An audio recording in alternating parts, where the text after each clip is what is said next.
कमज़ोर बने रहना चाहते हो तो इस वीडियो को अभी स्किप कर दो, लेकिन अगर ताकतवर बनना है तो इस वीडियो को पूरा देखना।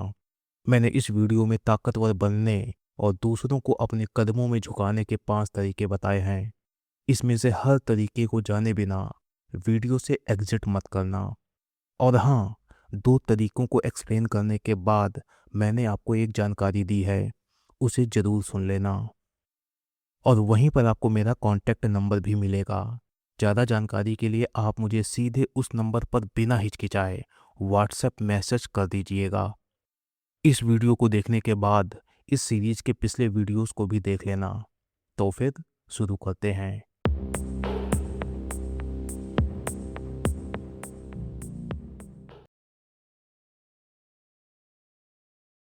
अगर आपको ताकतवर बनना है तो आपको हमेशा विजिबल रहना होगा और रेलेवेंट रहना होगा। क्योंकि एक लाइन याद रखो, being ignored is worse than being hated. सच तो ये है कि कभी कभी निगेटिव अटेंशन भी हमें ताकतवर बनाने में मददगार होती है, क्योंकि निगेटिव अटेंशन भी दुनिया की नज़रों में हमें विजिबल बनाए रखती है। तो चलिए ताकतवर बनने के इस 6वें नियम को 4 की पॉइंट्स में समझा देता हूँ। पहला की पॉइंट है, all publicity is good publicity. यानी कि पब्लिसिटी चाहे पॉजिटिव हो या नेगेटिव, दोनों ही तरह की पब्लिसिटी हमें ताकतवर बनाती है।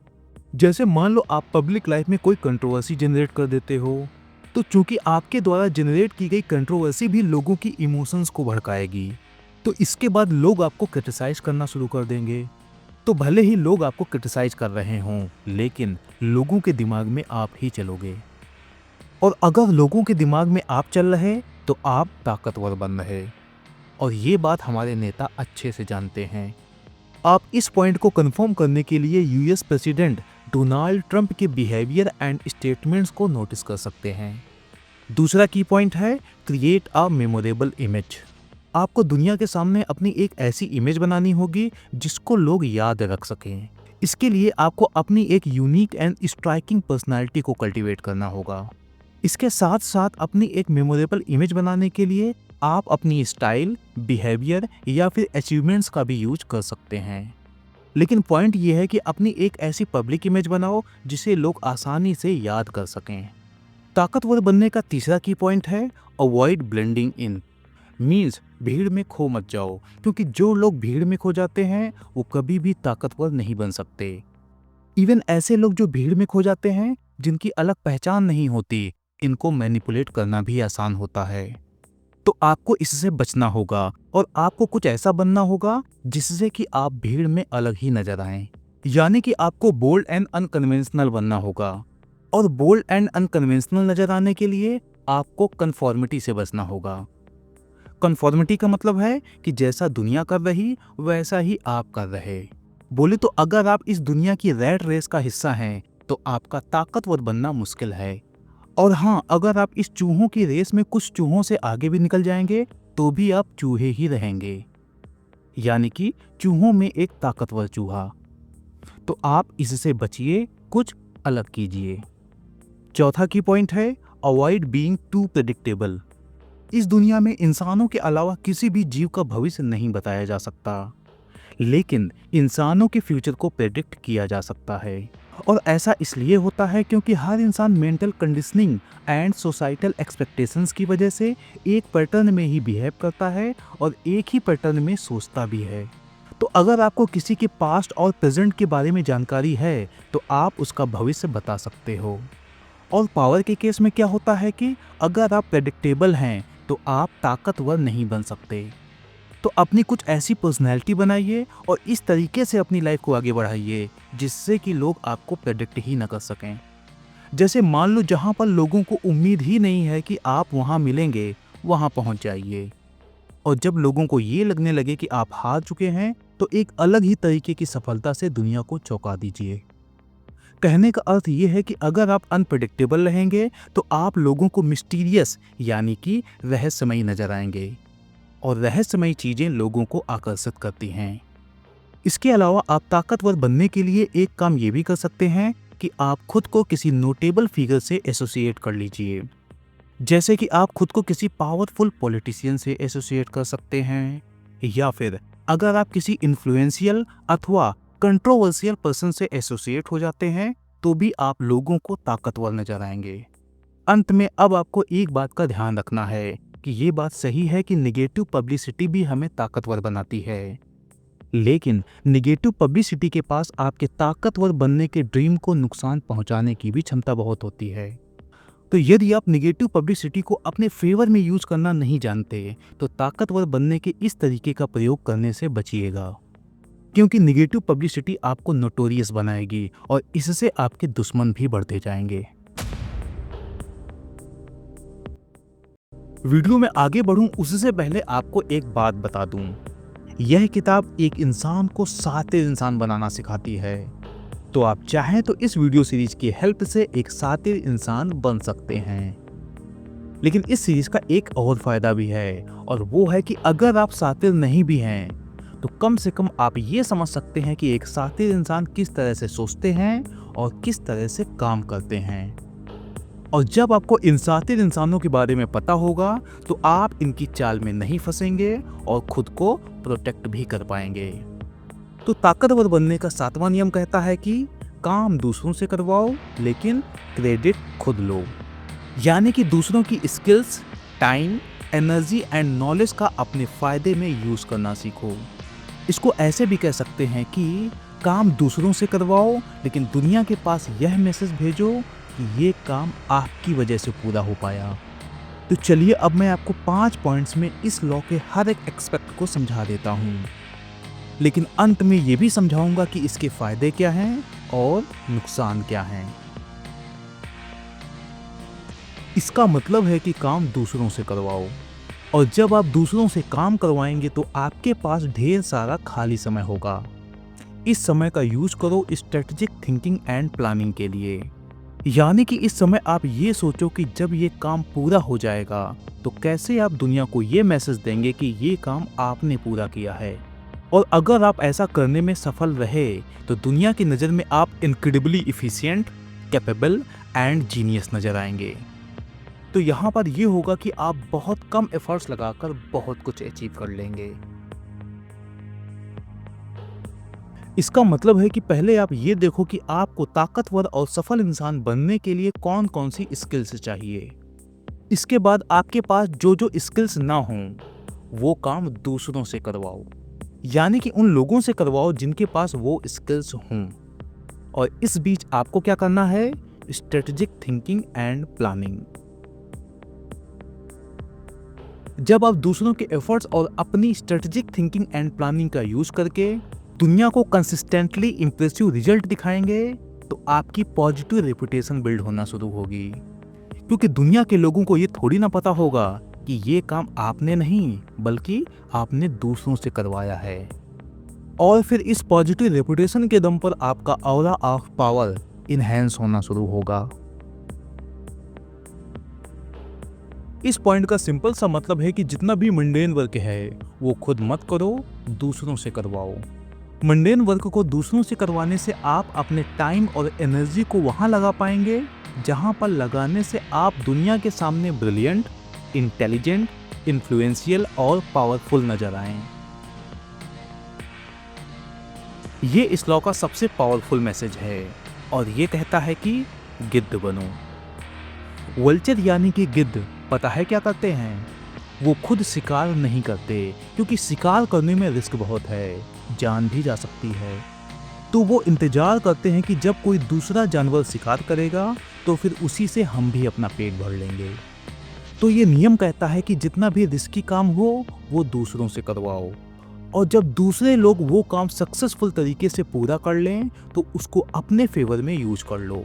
यानी कि रिस्क दूसरों को लेने दो, और जब लोग रिस्क लेने के बाद वो काम पूरा कर लें तो उसी से अपना भी काम निकाल लो। यह नियम मैसेज देता है कि ताकत की दुनिया का एक ही उसूल है, और वो ये है, हंटर नहीं वल्चर बनो, क्योंकि हंटर बनने में रिस्क बहुत है। अब इस लॉ के फायदे और नुकसान बताऊं उससे पहले कुछ बातें और समझा देता हूं। जब दूसरे लोग आपके लिए काम कर रहे हों तो आप उस वक्त अपना शातिर दिमाग चलाते रहो, और जब आप अपना दिमाग चलाओ तो इन 2 पॉइंट्स को जरूर कंसीडर करो। पहला पॉइंट ये है कि अगर वो काम सक्सेसफुल तरीके से पूरा हो जाता है तो किस तरह से लोगों को ये दिखाना है कि वो काम आपकी वजह से पूरा हुआ है।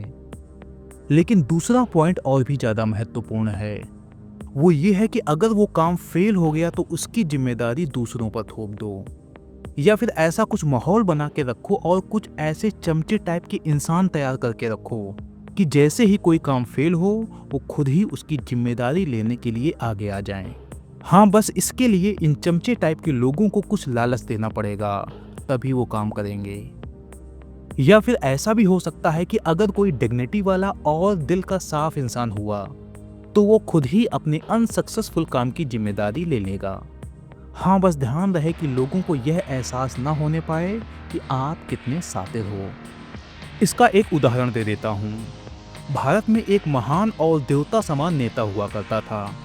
वो खुद को देवता समान दिखाने के लिए ढेर सारी मैनिपुलेटिव स्ट्रेटजी का यूज करता था। उनमें से एक स्ट्रेटजी ये थी कि जब भी इलेक्शन होता तो वो जोर शोर से और सारे इथिकल पैरामीटर ब्रेक करके चुनाव के भाषण देता था। और इलेक्शन रिजल्ट के दिन जब वो ये देखता कि उसकी पार्टी चुनाव जीत रही तो वो टीवी चैनलों पर अपनी फोटो चलवाता। और इलेक्शन रिजल्ट डिक्लेयर होने के बाद बड़े ही स्ट्रेटेजिक तरीके से जश्न मना के वो खुद को बिल्कुल हम्बल इंसान दिखाता। और इस तरह वो दुनिया के लोगों के दिमाग में ये परसेप्शन बिल्ड करता कि उसकी वजह से चुनाव में जीत हुई है, देश ने उस नेता को चुना है। लेकिन जब वो नेता ये देखता कि उसकी पार्टी चुनाव हार रही तो न्यूज़ चैनलों पर पार्टी प्रेसिडेंट की फोटो चलवाता। और फिर इलेक्शन रिजल्ट आते ही न जाने कितने चमचे टाइप के नेता उस हार की जिम्मेदारी लेने के लिए आगे आ जाते। तो याद रखो, हंटर नहीं वल्चर बनो, यही कहता है ये नियम। अब इस ला के फायदे जान लो। पहला फायदा है टाइम इफिशियंसी। क्योंकि आप ज़्यादातर काम दूसरों से करवा रहे, इसलिए आप कम समय में ज़्यादा अकॉम्प्लिश कर सकते हैं। दूसरा फायदा है लीवरेज एक्सपर्टाइज। चूंकि आप दूसरों से काम करवा रहे, इसलिए अगर आपके पास कोई स्किल नहीं भी है तो आप वो काम ऐसे इंसान से करवा लेंगे जिसके पास वो स्किल होगी। तीसरा फायदा है बिल्ड पावर एंड इमेज। चूंकि आप ज़्यादातर काम दूसरों से करवा रहे और आप सिर्फ स्ट्रेटेजिक थिंकिंग पर फोकस कर रहे, यानी कि आप इस पॉइंट पर फोकस कर रहे हैं कि कैसे दुनिया के दिमाग में ये परसेप्शन बनाऊं कि ये काम मैंने ही पूरा किया है, मैं ही की पर्सन हूँ। तो जब वो काम सफल होगा तो रेपुटेशन आपकी बिल्ड होगी, ताकतवर आप बनेंगे।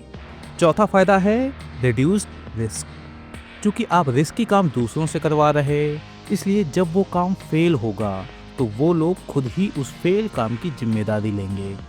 इसके अलावा आपने कुछ लालची चमचे तो तैयार ही कर लिए होंगे इस सिचुएशन से निपटने के लिए। अब इस ला के 4 पॉसिबल रिस्क बता देता हूँ।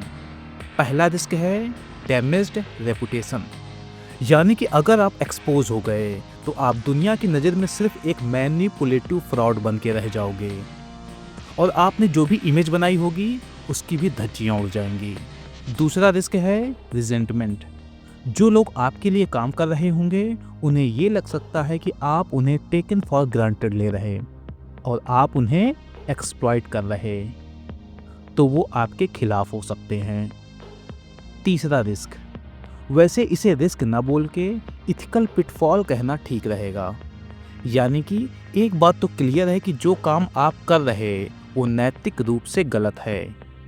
एक अच्छा इंसान ऐसा करने से हमेशा बचेगा। चौथा रिस्क है डिपेंडेंस। जब आप ज़्यादा से ज़्यादा काम दूसरों से करवाएंगे तो आप खुद रियल वर्क से दूर रहेंगे, तो आप धीरे धीरे दूसरों पर ओवरली डिपेंडेंट हो जाएंगे। एक नाम याद कर लो, एलिजाबेथ होम्स। ये इसी स्ट्रेटजी का यूज करती थी, एक्सपोज हो गई एंड फाइनली बर्बाद हो गई। तो आप समझ ही गए होंगे कि सातिर लोग कैसे सोचते हैं। तो क्या मैं अब आपसे इतनी उम्मीद लगा सकता हूँ कि अगर आपके आसपास कोई सातिर इंसान है तो उसे आप सफल नहीं होने देंगे और आप जो भी डिजर्व करते हैं वो पाकर रहेंगे। और सातिर लोगों से कहना चाहूँगा कि थोड़ा संभल के, क्योंकि अगर कोई कायदे का इंसान सामने पड़ गया ना तो सारी चालबाजियाँ हवा हो जाएंगी। वीडियो में आगे बढ़ूँ उससे पहले ये सुनो। अगर आप अपनी प्रॉब्लम का सॉल्यूशन मेरे से जानना चाहते हैं तो स्क्रीन पर दिए गए नंबर पर व्हाट्सएप मैसेज करके मेरे साथ 1-to-1 कॉल बुक कर सकते हैं। और अगर आपने अभी तक हमारे मोबाइल एप्लीकेशन को डाउनलोड ना किया हो तो फिर गूगल प्ले स्टोर में जाइए और हमारे मोबाइल एप्लीकेशन को डाउनलोड कर लीजिए। वहाँ आपको ह्यूमन साइकोलॉजी से जुड़े कुछ कोर्सेज मिलेंगे, उन्हें देखते रहिए। मैं ज़्यादा बड़ी बात नहीं कर रहा, लेकिन वो कोर्सेज आपके अंदर जो मेंटल क्लैरिटी लाएंगे, उस मेंटल क्लैरिटी के दम पर आप लाखों करोड़ों लोगों से आगे हो सकते हैं। और सबसे बड़ी बात, वो कोर्सेज आपकी लाइफ को बेहतर बना देंगे। मोबाइल एप्लीकेशन की पूरी डिटेल इस वीडियो के कमेंट बॉक्स में दी गई है। 48 लॉज ऑफ पावर का 8वां नियम कहता है, make other people come to you, use bait if necessary. तो चलिए सबसे पहले 4 पॉइंट में इस नियम को एक्सप्लेन कर देता हूं। पहला पॉइंट, अपनी वैल्यू इतनी बढ़ाओ कि लोग खुद तुम्हारे पास आएं। जब आप दूसरों के पीछे भागते हो तो आप कमजोर दिखते हो, लेकिन जब लोग खुद तुम्हारे पास आते हैं तो आपकी पावर और रेस्पेक्ट बढ़ती है। जैसे कि एप्पल हर साल अपने प्रोडक्ट्स की लॉन्चिंग को सीक्रेट रखता है और फिर ग्रैंड इवेंट करता है। इसके बाद लोग खुद एप्पल स्टोर के बाहर लाइन लगाते हैं। एप्पल को कभी भी कस्टमर के पीछे नहीं भागना पड़ता। इसी तरह अगर आप अपनी लाइफ को इंटरेस्टिंग और फुलफिलिंग रखते हो, मीन्स हॉबीज, हेल्थ और कैरियर में इन्वेस्ट करते हो, तो लोग नेचुरली आपसे जुड़ना चाहते हैं। लेकिन अगर आप नीडी दिखोगे तो लोग दूर भागेंगे। दूसरा पॉइंट, दूसरों को लालच देने के लिए टेम्पटिंग ऑफर या फिर अपॉर्चुनिटी का इस्तेमाल करो, क्योंकि लोग वहीं जाते हैं जहां उन्हें कुछ खास मिलता है। जैसे कि कोई कंपनी टॉप टैलेंट को अट्रैक्ट करने के लिए high salary, flexible work hours या फिर पर्क्स देती है। इससे लोग उस कंपनी में खुद ही जॉब के लिए अप्लाई करते हैं। इसी तरह एक ऑथर ने फ्री वेबिनार रखा जहां वो अपनी बुक का सीक्रेट चैप्टर शेयर करता है, तो लोग खुद उसकी मेलिंग लिस्ट में आने के लिए दौड़ते हैं। तीसरा पॉइंट, लोगों को अपनी जगह बुलाओ ताकि आप अपनी शर्तों पर बातचीत कर सको, क्योंकि जब सामने वाला आपके इन्वॉल्वमेंट में आता है तो कंट्रोल आपके हाथ में होता है। जैसे कि एक रियल एस्टेट एजेंट घर दिखाने के बजाय पोटेंशियल बायर्स को अपने ऑफिस में बुलाता है, जहां पर विजुअल्स, मॉडल्स और प्रेजेंटेशन से बायर्स पर प्रभाव डाल सकता है। इसी तरह अगर आप किसी इन्वेस्टर से फंडिंग चाहते हो तो कैफे या फिर किसी रैंडम जगह में मिलने के बजाय उसे अपने ऑफिस में बुलाओ। इससे आप अपनी अचीवमेंट्स, अपनी टीम और अपने वर्क कल्चर को दिखा सकते हो। चौथा पॉइंट, सामने वाले के ऑप्शंस को लिमिटेड कर दो ताकि वो मजबूर हो जाए। जब लोग आपके बनाए माहौल में आते हैं तो उनकी फ्लेक्सिबिलिटी कम होती है और आप निगोशिएशन में स्ट्रॉन्गर रहते हो। जैसे कि एक नेता अपनी पार्टी के दफ्तर में मीटिंग बुलाता है, ना कि विरोधियों की जगह, क्योंकि यहाँ पर उसकी टीम और उसके सपोर्टर्स इकट्ठा होते हैं जो उसके फेवर में माहौल बनाते हैं। इसी तरह कोई लड़का किसी लड़की को ग्रुप आउटिंग के बजाय अपने सर्कल के छोटे गेट टुगेदर में बुलाता है, ताकि माहौल उसके फेवर में रहे और बातचीत उस पर सेंटर्ड रहे। इस नियम का एक उदाहरण ये हो सकता है कि कोई कंपनी स्ट्रेटेजिक लोकेशंस पर अपना एक शानदार ऑफिस बनाती है और डील करने के लिए क्लाइंट्स को वहीं बुलाती है, ताकि क्लाइंट्स इंप्रेशन में आ जाएं और ज़्यादा निगोशिएट न कर पाएं। अब ये समझ लेते हैं कि ये नियम पावर क्यों देता है। पहला पॉइंट, दूसरों को अपने बनाए माहौल में बुलाने से आप निगोशिएशन और कन्वर्सेशन को अपनी शर्तों पर करते हो। दूसरा पॉइंट, लोग आपके पास आने के लिए खुद कोशिश करते हैं, जिससे आपकी वैल्यू और अथॉरिटी स्टैब्लिश होती है। तीसरा पॉइंट, सामने वाला साइकोलॉजिकली कमजोर महसूस करता है और आप कॉन्फिडेंट बने रहते हो। इस लॉ में 3 पहलू यानी कि 3 एस्पेक्ट कवर होते हैं। पहला है साइकोलॉजिकल एस्पेक्ट, क्योंकि जब लोग आपके पास आते हैं तो आप उनके डिसीजन पर सटल कंट्रोल बना लेते हो। दूसरा है सोशल एस्पेक्ट, क्योंकि आपकी डिमांड और रेपुटेशन बढ़ती है तो लोग आपको हाई वैल्यू इंसान समझते हैं। और तीसरा है स्ट्रेटेजिक एस्पेक्ट, क्योंकि आपके पास एडवांटेज होता है कि आप कन्वर्सेशन, टाइमिंग और सेटअप को अपनी स्ट्रेटजी के हिसाब से सेट कर सकते हो। अब ये समझ लेते हैं कि इस नियम को पॉजिटिवली कैसे यूज करें। पहला तरीका है अपनी स्किल्स और पर्सनल ब्रांड दोनों को मजबूत करो ताकि लोग नेचुरली आपकी तरफ अट्रैक्ट हों। दूसरा तरीका है दूसरों को जेन्युइन अपॉर्चुनिटीज दो जिससे वो खुद ही आपके पास आना चाहें। तीसरा तरीका है अपने आसपास ऐसा माहौल बनाओ जहां लोग सीख सकें और ग्रो कर सकें, तब लोग आपको फॉलो करना चाहेंगे। अब इस लॉ के पॉजिटिव यूज के 3 फायदे जान लो। पहला फायदा, आप किसी भी सिचुएशन में कॉन्फिडेंट रहते हो और अपनी शर्तों पर डिस्कशन कर पाते हो। दूसरा फायदा, लोग आपकी रेस्पेक्ट करते हैं और आपके साथ जुड़ने के लिए तैयार रहते हैं। तीसरा फायदा, आपकी अथॉरिटी और क्रेडिबिलिटी लगातार बढ़ती है। अब ये समझ लेते हैं कि लोग इसे निगेटिवली कैसे यूज करते हैं। पहला पॉइंट, झूठे ऑफर्स से लोगों को अपनी ओर खींचना। जैसे कि कोई रिक्रूटर अच्छी सैलरी का झांसा देकर कैंडिडेट्स से रजिस्ट्रेशन फीस लेता है लेकिन जॉब कभी नहीं देता। दूसरा पॉइंट, लालच देकर दूसरों को साइकोलॉजिकल ट्रैप में फंसाना। जैसे कि कोई स्कैमिंग नेटवर्क हाई रिटर्न का झांसा देकर लोगों को अपनी स्कीम में पैसे इन्वेस्ट करने के लिए मजबूर करता है। तीसरा पॉइंट, अनफेयर एडवांटेज के लिए लोगों की ज़रूरतों का गलत फ़ायदा उठाना। जैसे कि डेटिंग सिनेरियो में किसी की लोनलीनेस को टारगेट करके उसे इमोशनली डिपेंडेंट बनाना और फिर उसे एक्सप्लॉइट करना।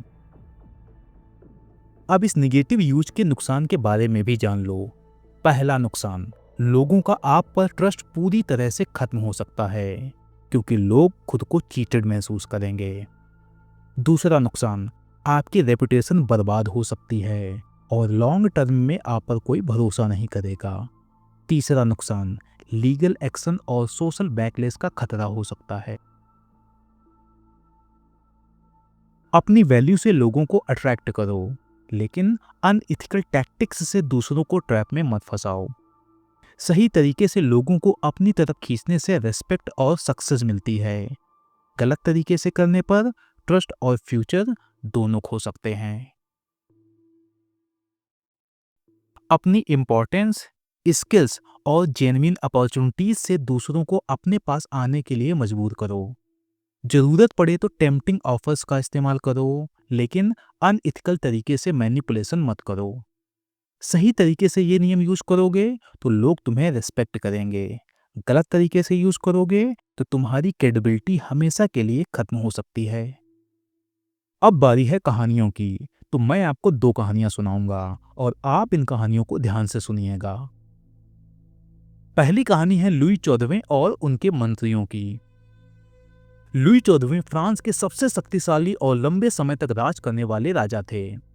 लोग उन्हें सन किंग भी कहते थे क्योंकि वो खुद को सूर्य की तरह मानते थे जिसके चारों तरफ सब घूमते हैं। लुई 14वें को पता था कि अगर उनके मंत्रियों और रईसों ने बहुत ज्यादा ताकत हासिल कर ली तो वे बगावत कर सकते हैं और राजा को कमजोर कर सकते हैं। इसलिए उन्होंने एक ऐसा तरीका निकाला कि सारे पावरफुल लोग खुद उनके कंट्रोल में रहें। इसके लिए उन्होंने राजधानी पेरिस से दूर वर्साय नाम का एक भव्य महल बनवाया। ये महल इतना खूबसूरत और आलीशान था कि हर रईस और मंत्री वहां रहना चाहता था। दरअसल वर्साय पेरिस से लगभग 20 किलोमीटर दूर था, यानी कि इतना नजदीक कि राजा लुई 14वें का प्रशासनिक कंट्रोल बना रहे लेकिन इतना दूर कि रईसों और मंत्रियों को अपने अपने इलाकों में जाकर स्वतंत्र सत्ता चलाने का मौका न मिले। इस दूरी का मकसद था रईसों और मंत्रियों को राजधानी पेरिस से दूर रखो ताकि वे राजधानी में कोई शक्ति का केंद्र न बना पाएं। लेकिन दूरी इतनी भी न हो कि राजा उनसे रोजमर्रा के काम और फैसलों के लिए संपर्क न रख सके। मतलब कि राजा चाहे तो रईसों और मंत्रियों को रोज ही बुला सकता था या फिर खुद उनके पास जा सकता था। इसके बाद लुई 14वें ने इन मंत्रियों और रईसों को वर्साय में बुला लिया और वहीं पर उन्हें लग्जीरियस लाइफ का मजा लेने दिया। लेकिन असली मकसद ये था कि ये लोग राजा से दूर न जाएं और उनके हर कदम पर नजर रखी जा सके। हर दिन की शुरुआत राजा के दरबार में राजा को गुड मॉर्निंग कहने से होती थी और हर काम के लिए मंत्रियों को राजा की अनुमति लेनी पड़ती थी। यानी कि मिनिस्टर्स और नोबल्स की पूरी दिनचर्या राजा के शेड्यूल पर डिपेंड हो गई थी। वर्साय में ये सारे पावरफुल लोग आपस में छोटे छोटे फेवर्स और अटेंशन के लिए compete करने लगे, क्योंकि सभी चाहते थे कि राजा लुई 14वें का ध्यान सिर्फ उन पर जाए और राजा उन्हें इज्जत दे। इस कंपटीशन में मिनिस्टर्स और नोबल्स एक दूसरे से लड़ते रहे और उनकी सारी एनर्जी सिर्फ लुई 14वें को खुश करने में लगने लगी। इससे किसी को भी खुद के लिए अलग पावर बनाने का मौका नहीं मिला। इस तरीके से लुई 14वें ने अपनी पावर सेंट्रलाइज कर ली। कोई भी नोबल या मिनिस्टर इतना ताकतवर नहीं बन पाया कि वो राजा को चुनौती दे सके। इस कहानी से क्या सीख मिली, अब ये समझ लो। दूसरों को अपने पास बुलाकर और उन्हें अपने बनाए माहौल में रखकर आप उनका कंट्रोल अपने हाथ में रख सकते हो।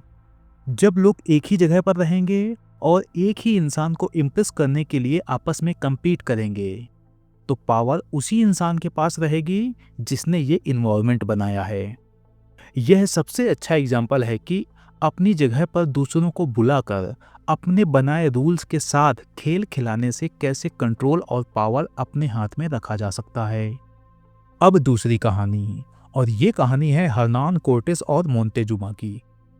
साल 1519 में स्पेन का विजेता हर्नान कोर्टेस अपनी छोटी सी सेना के साथ मेक्सिको पहुंचा, जो उस समय एज़टेक साम्राज्य था।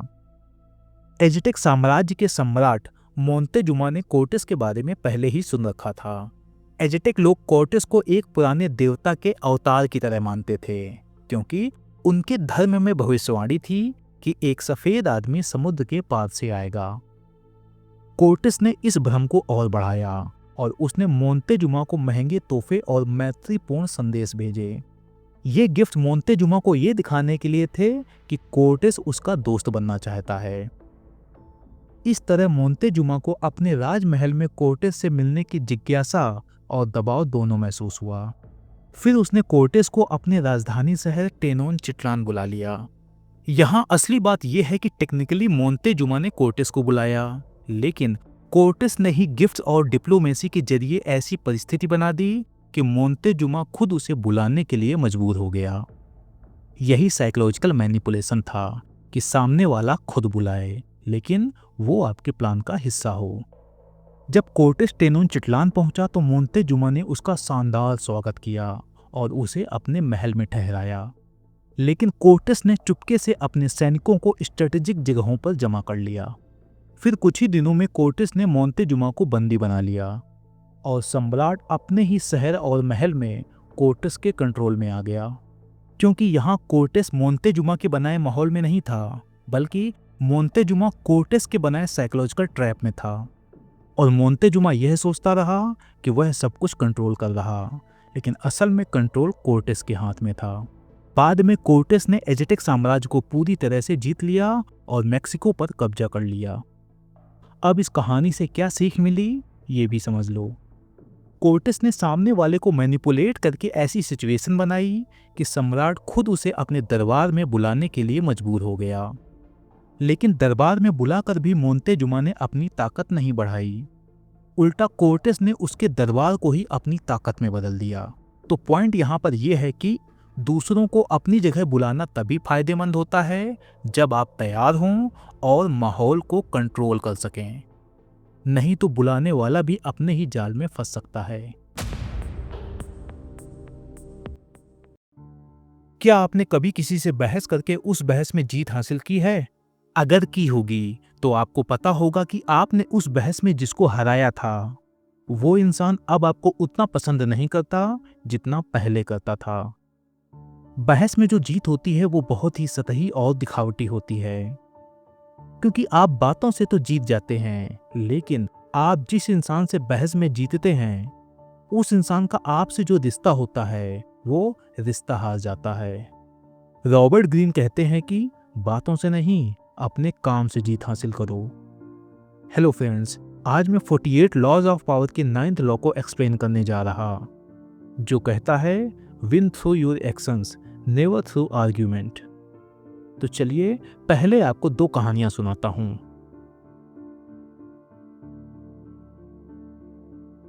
बात है 131 ईसा पूर्व की।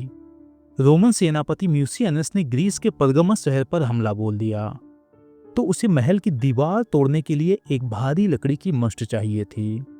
ये जो मस्ट होती है, ये लकड़ी का बना एक लंबा और मजबूत खंभा होता है जो नाव या जहाज के बीचों बीच लगा होता है। तो उसने एथेंस से एक मस्ट मंगवाई, लेकिन वहां का इंजीनियर बहस करने लगा। उसने कहा कि छोटी और पतली मस्ट ज्यादा असरदार होगी। उसने लॉजिक दिया, डायग्राम्स बनाए और सैनिकों को मनाने की कोशिश भी की। लेकिन जब सैनिक नहीं माने तो उसने सैनिकों को यह समझाया कि वो ठीक वैसी ही मस्ट भेज रहा जैसी म्यूसियनस ने मंगवाई है, लेकिन उसने छोटी मस्ट ही भेजी। जब छोटी मस्ट म्यूसियनस के पास पहुंची और म्यूसियनस को पूरी बात पता चली तो वो गुस्से से पागल हो गया। फिर इंजीनियर को बुलाया गया, लेकिन इंजीनियर फिर से वही गलती करने लगा जो पहले कर रहा था। मतलब कि वो म्यूसियनस को भी लॉजिक समझाने लगा और रीजनिंग देने लगा, लेकिन म्यूसियनस ने कुछ भी नहीं सुना। इसके बाद उस इंजीनियर को इतनी बुरी तरीके से पीटा गया कि वो इंजीनियर मर गया। तो इस कहानी से क्या सीख मिलती है, ये भी समझ लो। इंजीनियर सही था, लेकिन उसका तरीका गलत था। इंजीनियर ये नहीं समझ पाया कि सिर्फ सही होना काफी नहीं होता, समझदारी से पेश आना भी जरूरी होता है। उस बहस से सेनापति की ईगो को चोट पहुंची और फिर उस इंजीनियर की जान चली गई। तो आपको ये गलती कभी नहीं करनी।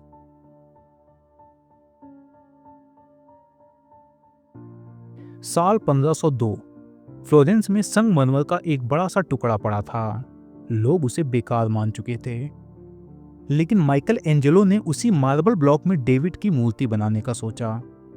जब मूर्ति लगभग बन चुकी थी तो फ्लोरेंस का मेयर सोडेर्नी वहां पहुंचता है और उसने मूर्ति को देखकर कहा कि मूर्ति की नाक थोड़ी ज्यादा बड़ी लग रही। अब माइकल एंजेलो जानता था कि अगर वो बहस करेगा तो मेयर नाराज हो जाएगा।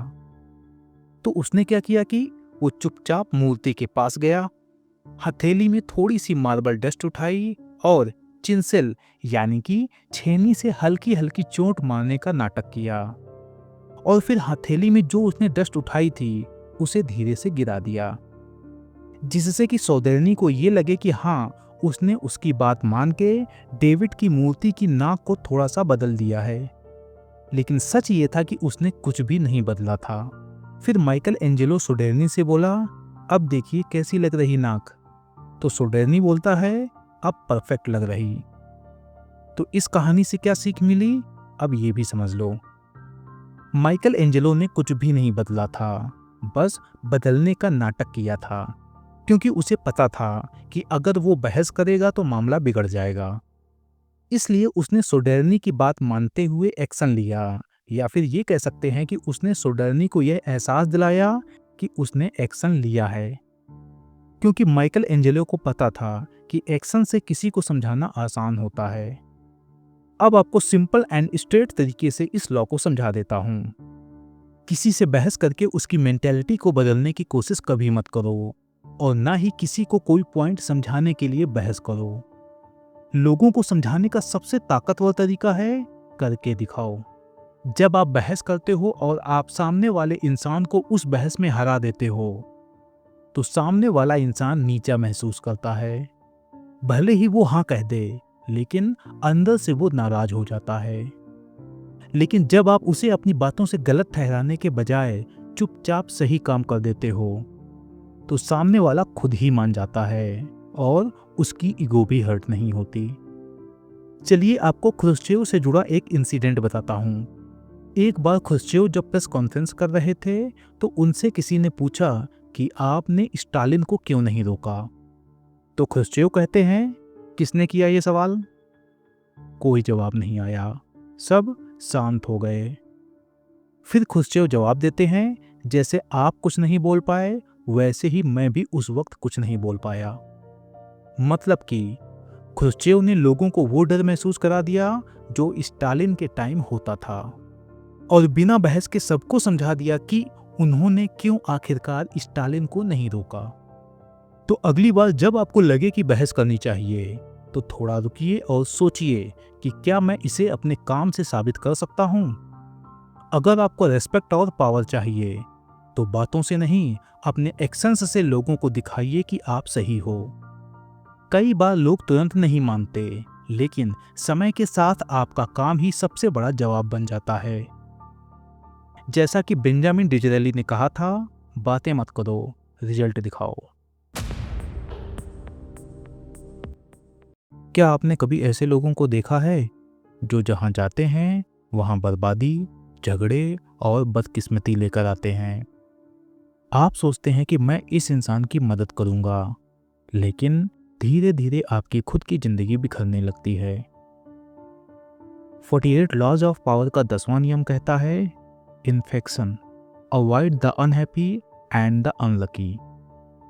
तो चलिए दो सच्ची कहानियों से इस लॉ को समझते हैं और इसके पीछे की साइकोलॉजी भी समझते हैं।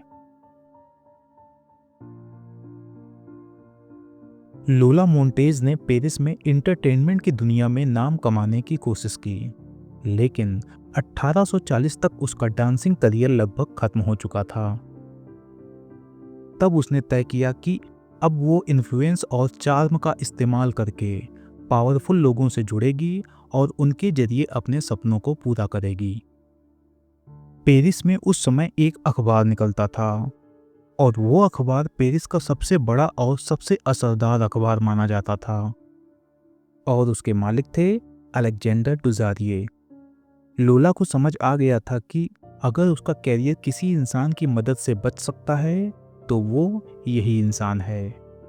लोला ने सबसे पहले अलेक्जेंडर की आदतों को स्टडी किया और उसके बिहेवियर को भी स्टडी किया। फिर लोला को पता चला कि अलेक्जेंडर हर सुबह घुड़सवारी के लिए जाता है। लोला खुद भी एक बेहतरीन घुड़सवार थी, तो उसने एक योजना बनाई। एक सुबह लोला भी उसी रूट पर घुड़सवारी करने पहुंची और उसने अलेक्जेंडर से मुलाकात कर ली। धीरे धीरे दोनों रोज साथ में घुड़सवारी करने लगे। फिर कुछ ही हफ्तों में लोला ने अपना सामान उठाया और अलेक्जेंडर के घर में रहने लगी। अब यहाँ से साइकोलॉजिकल मैनिपुलेशन शुरू होता है। लोला ने शुरुआत में अलेक्जेंडर को बहुत अटेंशन दिया, एडमिरेशन दिया और एक्साइटमेंट भी फील करवाया, जिसे साइकोलॉजी में लव बॉम्बिंग कहा जाता है। उसने अलेक्जेंडर को ये फील कराया कि वो खास है और वो लोला के लिए सिर्फ एक साथी नहीं, बल्कि वो लोला की पूरी दुनिया है। अलेक्जेंडर को भी लगने लगा कि वो लोला की जिंदगी बदल रहा है और उसे उसकी समस्याओं से बाहर निकलने में मदद कर रहा है। लेकिन यहीं से उसका डाउनफॉल शुरू होता है। अलेक्जेंडर का प्रोफेशनल जीवन गिरने लगा। उसने अपने दोस्तों से दूरी बनानी शुरू कर दी, क्योंकि लोला को लेकर कई विवाद खड़े होने लगे थे। लेकिन अलेक्जेंडर पहले ही लोला पर इमोशनली इन्वेस्टेड हो चुका था, तो उसे लगता था कि लोला को छोड़ना मतलब उसके साथ धोखा देना। यह साइकोलॉजी का एक जाल होता है और इसे इमोशनल इन्वेस्टमेंट ट्रैप बोलते हैं, जहां लोग अपनी बर्बादी देखकर भी बाहर नहीं निकल पाते। खैर, अब कहानी में आगे बढ़ता हूँ। एक दिन अलेक्जेंडर को एक पार्टी में बुलाया गया, जहां पेरिस के सबसे अमीर लोग आने वाले थे। लोला भी वहां जाना चाहती थी, लेकिन अलेक्जेंडर ने मना कर दिया। फिर पहली बार दोनों में झगड़ा हुआ। इस झगड़े की वजह से अलेक्जेंडर इमोशनली डिस्टर्ब हो चुका था। फिर अलेक्जेंडर पार्टी में अकेला ही पहुंचा और वो वहां बहुत ज़्यादा शराब पी गया और शराब के नशे में उसने एक थिएटर क्रिटिक बोवालों की बुरी तरीके से इंसल्ट कर दी। अब जरा थोड़ा समझो, उस समय फ्रांस की सोसाइटी में इंसल्ट का जवाब था ड्यूल, यानी कि द्वंद्व युद्ध। तो बोवालों ने अगले दिन अलेक्जेंडर को चैलेंज भेजा कि आपने मेरी इज्जत को ठेस पहुंचाई है, आप मुझे अगली सुबह पिस्टल ड्यूल में फेस करें। अब ड्यूल कैसे होता था ये भी समझ लो। तय समय पर दोनों लोग एक सुनसान जगह पर पहुंचते थे, आमतौर पर सुबह सुबह। दोनों के पास पिस्टल होती थी। एक रेफरी तय करता था कि कितने कदम पीछे जाना है और किस समय गोली चलानी है। कभी कभी ड्यूल सिंबॉलिक होता था, यानी कि हवा में गोली चला दी जाती थी। लेकिन ज़्यादातर केसेस में ये जानलेवा साबित होता था। कहने का मतलब लोग एक दूसरे पर गोली चला देते थे। तो वैसे अलेक्जेंडर ने बोवालों से माफ़ी मांगी थी, लेकिन अब चूंकि अलेक्जेंडर ने सबके सामने बोवालों की बेइज्जती की थी, इसलिए मामला इतना सिंपल नहीं रह गया था, क्योंकि अब मामला इज्जत का था। और हाँ, एक बात तो बताना भूल गया कि जो बोवालों था वो एक शानदार निशानेबाज था। तो बस बोवालों ने गोली चलाई और अलेक्जेंडर मारा गया। अब यहाँ हुआ क्या ये भी समझ लो। अलेक्जेंडर एक ऐसा व्यक्ति था जो पेरिस का सोशल स्टार था, इंटेलिजेंट था और रेस्पेक्टेड था। लेकिन लोला के टॉक्सिक प्रेजेंस और इमोशनल कंफ्यूजन ने उसे ऐसे मोमेंट तक ला दिया जहां उसने अपनी जिंदगी खो दी, और एक बेहद प्रॉमिसिंग और पावरफुल इंसान इमोशनल इन्फेक्शन की वजह से खत्म हो गया। अब लोला फ्रांस से निकलकर जर्मनी के म्यूनिख शहर पहुंची और वो वहां के राजा से मिलना चाहती थी। तो उसे पता लगा कि राजा से सीधे मिलना मुश्किल है, लेकिन राजा का एक बड़ा ही खास और भरोसेमंद अफसर है जिसका नाम है काउंट रेचबर्ग। और ये रेचबर्ग सुंदर लड़कियों में काफ़ी दिलचस्पी रखता है। लोला ने एक योजना बनाई। एक दिन काउंट रेचबर्ग जब बाहर कैफे में बैठा था तो लोला जानबूझकर अपने घोड़े से गिर गई और बिल्कुल उसके पैरों में गिरी। रेचबर्ग तुरंत उसकी मदद करने आया और उसके चार्म में फंस गया। फिर उसने राजा से मिलने की सिफारिश की, लेकिन राजा ने अपने काउंट रेचबर्ग से कहा कि आज मैं किसी अजनबी से नहीं मिल सकता। अब लोला समझ गई कि अब उसे कुछ ऐसा करना पड़ेगा जो सीधा राजा के दिल और दिमाग पर असर डाले, और यहीं पर वो अपना गेम खेलती है। लोला ने गार्ड्स को पीछे धकेलते हुए दरवाजा खोला और सीधे अंदर घुसी। भागते समय उसके कपड़े का ऊपरी हिस्सा फट गया, या फिर उसने शायद अपने कपड़े को जानबूझकर फाड़ दिया था, जिससे उसके शरीर का कुछ हिस्सा कपड़े फटने की वजह से दिखने लगा था। राजा यह सब देखकर भौंचक्का रह गया और वो लोला से नजरें तक नहीं हटा पाया। यहाँ लोला ने ठीक वही ट्रिक अपनाई जिससे किसी भी पावरफुल इंसान को कंट्रोल किया जा सकता है, means emotional and sexual vulnerability. लोला ने राजा को जानबूझकर एक ऐसा सेंसरी एंड इमोशनल झटका दिया कि राजा का जो रेशनल माइंड था, यानी कि जो उसका तार्किक दिमाग था, वो कुछ देर के लिए काम करना बंद कर दिया। यह एक तरह की पैटर्न इंटरप्शन टेक्निक है, जहां कोई व्यक्ति किसी सिचुएशन को कंट्रोल करने के लिए एक ऐसा अनएक्सपेक्टेड एक्ट करता है कि सामने वाला कंफ्यूज हो जाए और वल्नरेबल हो जाए। फिर इस स्थिति में लोग बहुत जल्दी इमोशनल मैनिपुलेशन का शिकार बन जाते हैं, और इस प्रकार राजा लुडविग, जो अब तक बहुत ही प्रैक्टिकल और संयमी माना जाता था, लोला की बोल्डनेस और ड्रामा में फंस गया। अब इन्फेक्शन शुरू हो चुका था। राजा ने लोला को तुरंत महल में बुलाया और कुछ ही घंटों में उसके लिए रॉयल परफॉर्मेंस का इंतजाम हो गया। हालांकि उसकी परफॉर्मेंस खराब थी, लेकिन राजा अब पूरी तरह से इमोशनली हुक्ड हो चुका था। उसने लोला के लिए अपार्टमेंट खरीदा, गिफ्ट्स देने लगा और यहाँ तक कि उसे नागरिकता भी दे दी। लोला अब सिर्फ राजा की प्रेमिका नहीं, बल्कि उसके फैसलों पर असर डालने वाली एक पावरफुल फिगर बन चुकी थी। लेकिन धीरे धीरे लोला का असली चरित्र सामने आने लगा। लोला लोगों के साथ मारपीट करने लगी, गुस्से में बेकाबू हो जाती और राजनीति में भी टांग अड़ाने लगी। इससे पब्लिक में राजा का सम्मान गिरने लगा। मिनिस्टर्स और नागरिक दोनों परेशान हो गए। फिर वही हुआ जो होता है। इन्फेक्शन पूरे राज्य में फैल चुका था। अंत में राजा को गद्दी छोड़नी पड़ी और लोला अगले शिकार की तलाश में चली गई।